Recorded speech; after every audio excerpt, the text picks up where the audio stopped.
एक धक्कादायक बातमी नांदेडमधून आहे। नांदेडमध्ये बाप लेकानं गळफास घेऊन आत्महत्या केली आहे। मुलानं गळफास घेतलेल्या दोरीनंच पित्यानं आपलं जीवन संपवलंय। गरिबीला कंटाळून दोघांनीही आत्महत्या केल्याचं समोर आलंय।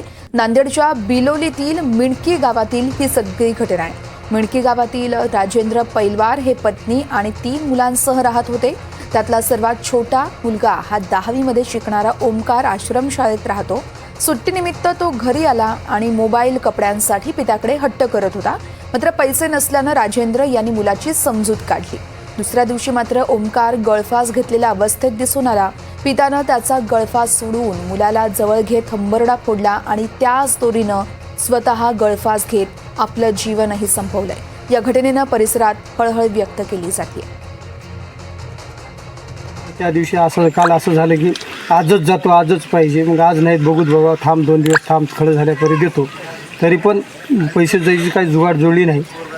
संध्याकाळी पोरगं शेताला गेलं, शेतात जाऊन फाशी घेतलं। नंतर दुसऱ्या दिवशी लगेच वडील राजेंद्र यांनी सुद्धा पाहण्यासाठी शोधाशोध घेत पाहण्यासाठी गेला। पाहून मुलाचीच दोरी सोडून आपण स्वतःहून सुद्धा फाशी घेतला।